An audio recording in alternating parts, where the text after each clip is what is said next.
Courageous Outdoors. I've got a pretty used John Deere LA 145 garden tractor, a 2008 to 2010 model, not quite sure yet. And I put a new ignition in it, which is where the key goes.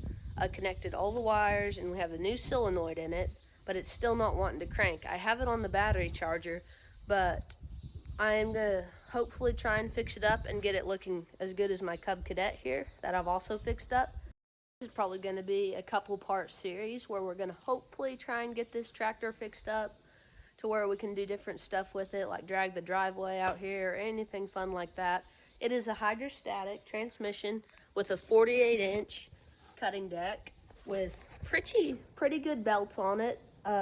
Obviously the two back tires here are pretty toast. They're pretty flat.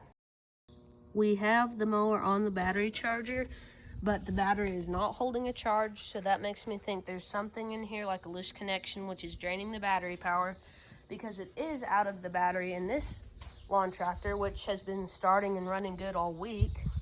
So here is our brand new solenoid.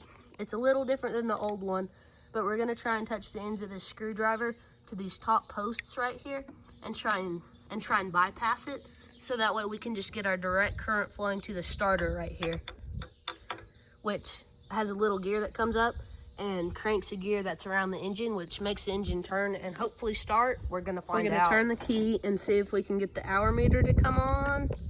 Yes, we do. How many hours? 507. Wow, that is a lot for a little motor like that, but it does have the larger air filter, so hopefully it's a little heavier made than most, and it'll still be in good running condition if we can get this puppy started. So what I'm doing here is I'm gonna take this screwdriver and touch these two ends right here together. It's not really something you should do, especially with a brand new solenoid, but hopefully it'll get this motor to crank, which is right here. You should be able to see it. Sorry if the camera falls over. So about 10 minutes later, things have been swapped around. These wires have been swapped, and it's been on the charger longer, and we're gonna try it again just with the key. Our hour meter came on, so that's always good, I guess. So here's the problem I think I've been running into.